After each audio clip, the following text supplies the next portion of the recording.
Hello everyone and welcome back to our YouTube channel Math Foundation by Purva. आज आपण या व्हिडिओमध्ये practice set 5.1 चा क्वेश्चन नंबर 3 सॉल्व करू. तर याच्यामध्ये आपण फर्स्ट आणि सेकंड जो क्वेश्चन दिलेला आहे तो बघणार आहोत. पण बुकमध्ये तुम्हाला क्वेश्चन नंबर 3, 4, 5 आणि 6 हे 4 अजून एक्स्ट्रा क्वेश्चन दिलेले आहेत. सो माझी सगळ्यांना रिक्वेस्ट आहे की हा व्हिडिओ पूर्ण बघा. त्यानंतर हे पूर्ण 4 क्वेश्चन सॉल्व करा आणि या 4ही क्वेश्चन्सचे आन्सर प्रत्येकाने मला कमेंट सेक्शन मध्ये सांगायचे आहेत. याच्यावरून मला हे कळेल की तुम्हाला किती कळालेलं आहे आणि तुम्हाला कुठेही अडचण आली तर मी तुम्हाला ते समजावू शकते. ओके, सो आता आपण हे जे 2 क्वेश्चन कसे सॉल्व करायचे ते बघूया. क्वेश्चन नंबर 3 दिलेला आहे, solve the following set of simultaneous equation. Simultaneous equation दिलेलं आहे x + y = 4 आणि 2x - 5y = 1. आपण मागच्या व्हिडिओमध्ये काय बघितलं की सायमल्टेनियस इक्वेशन 2 मेथडने सॉल्व करू शकतो, एलिमिनेशन मेथड आणि सबस्टिट्यूशन मेथड. सो आपण इथं काय करू, एक प्रॉब्लेम एलिमिनेशनने सॉल्व करू आणि एक प्रॉब्लेम सबस्टिट्यूशन मेथडने सॉल्व करू. पहिला प्रॉब्लेम मी घेतला आहे तो एलिमिनेशन मेथडने सॉल्व करणार. ओके, सो स्टार्ट काय करतो आपण, इक्वेशन नंबर 1 आणि इक्वेशन नंबर 2 लिहितो. एलिमिनेशन मेथड काय म्हणतं की तुम्हाला असा एक व्हेरिएबल शोधायचा आहे ज्याच्यामध्ये कॉन्स्टंट सेम पाहिजे. कॉन्स्टंट काय पाहिजे, सेम पाहिजे. आणि सेम नसेल तर तुम्ही त्याचे कॉन्स्टंट सेम करा. हे आपल्याला एलिमिनेशन मेथड सांगते. आता जर तुम्ही इथं चेक केलं तर बघा, एक्स मध्ये व्हेरिएबल आहे, सॉरी इथं काय व्हेरिएबल आहे एक्स, आणि एक्सच्या समोर कॉन्स्टंट काय आहे 1 आणि 2. सेम इथं काय व्हेरिएबल आहे वाय, वायच्या समोर कॉन्स्टंट काय आहे 1 आणि 5. आता मला सांगा की इथं एक्सचे किंवा वायचे कॉन्स्टंट सेम आहेत का, नाही, तर आपल्याला सेम करावे लागतील. सेम कसं करतो आपण, मल्टिप्लाय करायचं. सो मी काय करते, इथं वायचं कॉन्स्टंट मल्टिप्लाय करते 5 ने. सो 1 × 5 केलं तर काय उरणार 5. सो आता बघा, हा पण कॉन्स्टंट आणि हा पण कॉन्स्टंट सेम झाला. तुम्ही एक्सचं पण करू शकत होता, मी माझ्या चॉईसने वायचं केलेलं आहे. ओके, सो आता पण एक व्हॅल्यूला आपण फक्त 5 ने मल्टिप्लाय नाही करू शकत. याच्यासाठी आपल्याला काय करावं लागतं, करेक्ट, पूर्ण इक्वेशनला मल्टिप्लाय करावं लागतं. सो म्हणून आपण लिहिणार की multiply equation number 1 / 5. Equation number 1 काय आहे, x + y = 4. याला आपण जेव्हा 5 ने मल्टिप्लाय करतो तेव्हा काय येतं, 5x + 5y = 5 × 4 होणार 20. आणि हे जे झालं हे आपलं आहे न्यू इक्वेशन नंबर 1.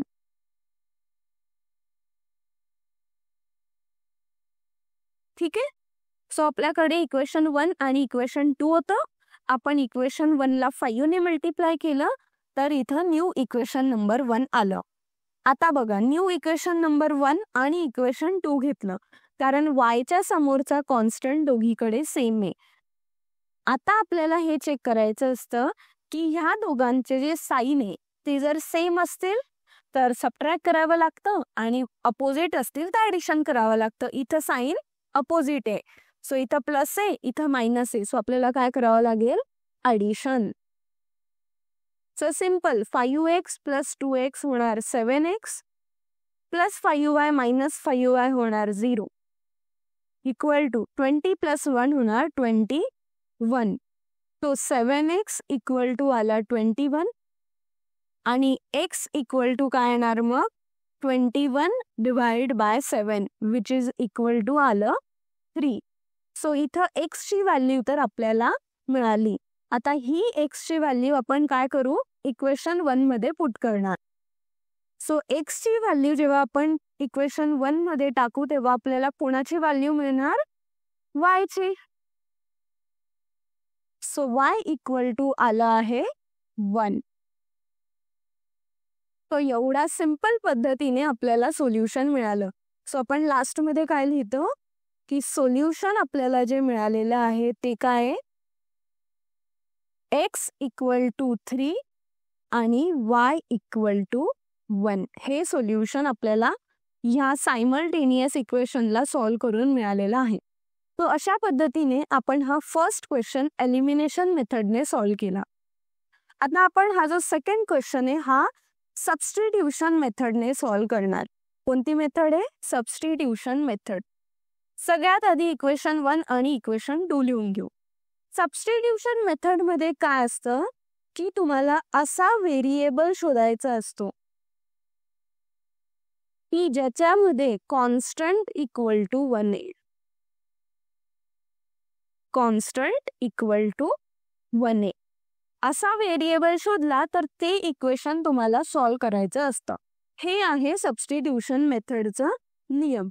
तो आता मला चेक करून सांगा बरं की इक्वेशन 1 मध्ये व्हेरिएबल x आहे आणि त्याचा कॉन्स्टंट काय आहे 2.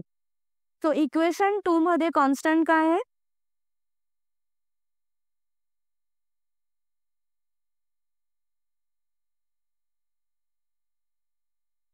आता मला हे सांगा की x या व्हेरिएबलचं कॉन्स्टंट काय आहे 2 आणि 3. y या व्हेरिएबलचं कॉन्स्टंट काय आहे 1 आणि 1. विचारलं काय होतं की जिथं कॉन्स्टंट 1 असेल, ज्या पण व्हेरिएबलचा कॉन्स्टंट 1 असेल ते इक्वेशन घ्यायचं आणि तो व्हेरिएबल सॉल्व्ह करायचा. सो बघा इथं दोघी कॉन्स्टंट आहे म्हणजे आपण 1 पण घेऊ शकतो आणि इक्वेशन 2 पण घेऊ शकतो.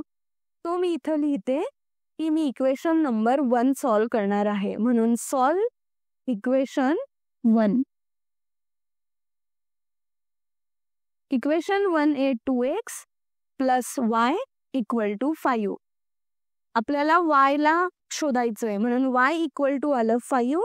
हा प्लस 2x होता, इकडं जाऊन झाला मायनस 2x.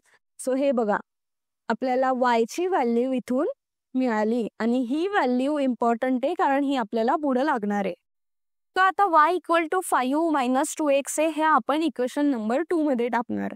आता इक्वेशन नंबर 2 मध्येच का, कारण इक्वेशन 1 वरून तर आपण हे फाइंड आउट केलंय बरोबर. सो म्हणून आपण इक्वेशन 2 मध्ये याला टाकणार. सो आता याला सॉल्व्ह करू. 3x तसंच आला मायनस y च्या जागी काय लिहिणार 5 मायनस 2x. तर सॉल्व्ह करणार याला 3x, हा मायनस साइन इथं गेला, मायनस आणि मायनस झाला प्लस. 3x हा इथं आपण प्लस 2x इथं लिहिला इक्वल टू 5, हा मायनस 5 आपण ह्या साईडला घेतला तर तो प्लस 5 झाला. 3x प्लस 2x किती होतं 5x आणि 5 प्लस 5 होणार 10. सो x इक्वल टू आलं 10 डिवाइड बाय 5 आणि फायनली मग 10 डिवाइड बाय 5 केलं तर मिळालं 2. तर आपल्याला x ची व्हॅल्यू किती मिळाली आहे 2. आता ही x ची व्हॅल्यू 2 आपण कुठं टाकणार ह्या इक्वेशन मध्ये, कारण हे इक्वेशन y चं आहे. So direct x equal to 2 टाकलं की आपल्याला y मिळतो. म्हणून आपण इथं लिहिलंय की put x equal to 2 in equation y equal to 5 minus 2x. म्हणून मी आधीच सांगितलं की हे जे इक्वेशन आहे हे इम्पॉर्टंट आहे, हे आपल्याला पुढे लागणार आहे. सो सिंपल आता आपण पुट करू y equal to 5 minus 2 multiplied by 2. So 5 minus 4 equal to काय झालं 1. So finally y equal to मिळाली आपल्याला व्हॅल्यू 1 आणि इथं काय मिळालं सोल्युशन. हे लिहिणं काय इम्पॉर्टंट आहे कारण याच्यावरून जो पेपर चेक करतोय त्याला फुल कॉन्फिडन्स असतो की तुम्ही 100% सगळं व्यवस्थित केलेलं आहे आणि तुम्हाला अर्धा मार्क सुद्धा तो कुठं कट करत नाही. सो x इक्वल टू 2 आणि y इक्वल टू आलंय 1. तो अशा पद्धतीने हा जो सेकंड प्रॉब्लेम होता हा आपण सबस्टिट्यूशन मेथडने सॉल्व्ह केलेला आहे. व्हिडिओ आवडला असेल तर याला लाईक करा, चॅनलला सबस्क्राईब करा आणि तुमच्या फ्रेंड्स सोबत सुद्धा हे व्हिडिओ शेअर करा.